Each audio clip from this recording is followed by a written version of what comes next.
Behind the Shades.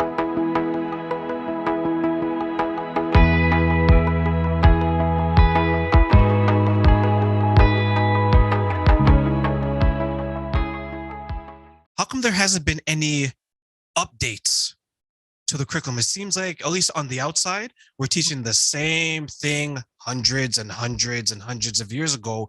Whereas by comparison, that's why I asked you if it's tailored, you're saying, what does your child need, parent number one? What does your child need, parent number two? And you're Right. providing that. So what would be your answer to that?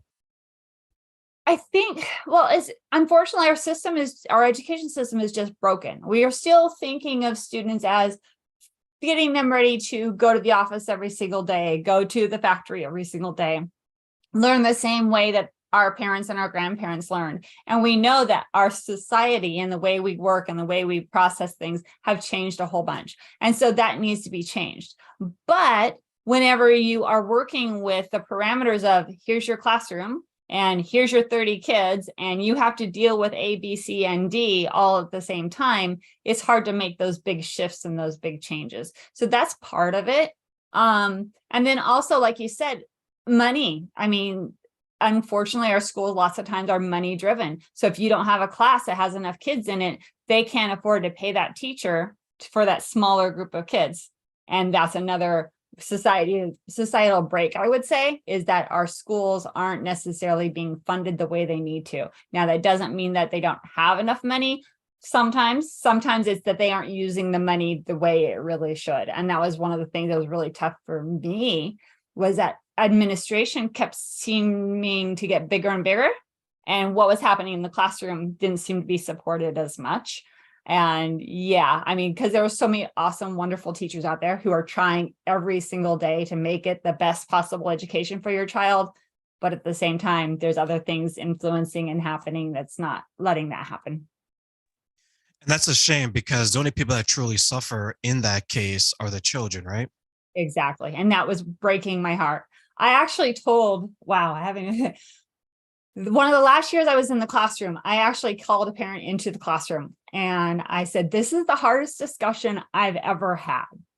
I'm telling you as a teacher behind closed doors that you need to take your child out of my room. And they're like, what do you mean? What's going on? I'm like, your child is such a good child that they will sit there and be quiet and put up with all the rest of the crap that's happening in this classroom that I'm trying to deal with and not getting the education that they need.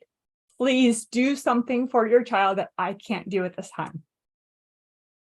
That is truly sad. I had, and I'll share that. I had a similar experience with one of my teachers, Yeah. and she wanted me to be in the classes I wanted so badly, but because, and maybe this happens where you are too, because of the city the area of the city that I was in, Uh-huh. I couldn't get that type of education. So what I had to do, as my family had to do, is I had to go to school across town Mhm.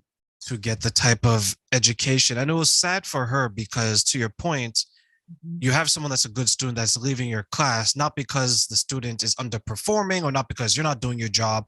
It's just the resources that this child may need to be as successful as they're going to be, because you see so much potential.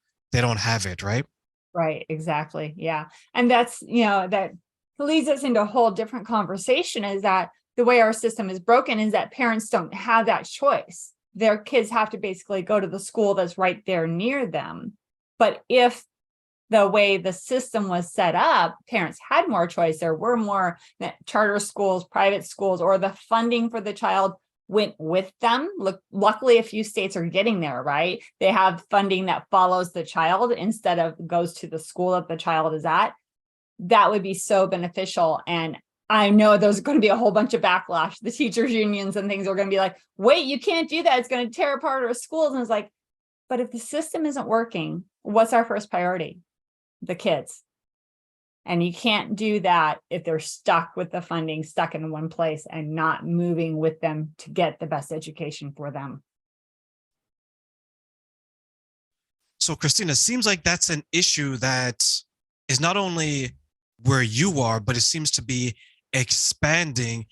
And I wonder, is it as simple as saying that, hey, we have allocated let's say I'm the government, right? Turning the government has allocated $5 billion to education. And I just say that there's 30 schools and I just divide it by 30. Can it be that simple? No, because there are different levels of education, different areas of the city or stuff needs more. And that's why I said more about following the child instead of being at the school. Can you explain the difference to us for those who may not know what that exactly means? Well, so one, I'm not exactly sure how the states have it set up. I need to actually do more research about it. But if your child wants to go to a specific school that is more art oriented, then you take that child to that school and that money goes to that school. You fill out the forms or whatever and make it. Sometimes maybe it's a tax credit that parent ends up somehow paying in front and then they get paid back in taxes at the end or something like that.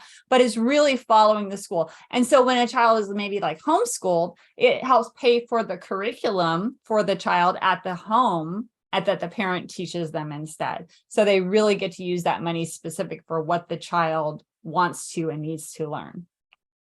I think I believe what you mean. I know there's some places where a school can say that we're expecting 1,000 students enrolled, so their funding would be based on that 1,000, even though they may not have 1,000 people attend. Because to your point, you may have a couple of people that are, I guess, identified to go to that school, but they may go somewhere else and they don't take their funding with them. So now you have one school that has more money than it should have, and another based on number of students, and then you have another school that has less to give out per student because they have more people enrolling.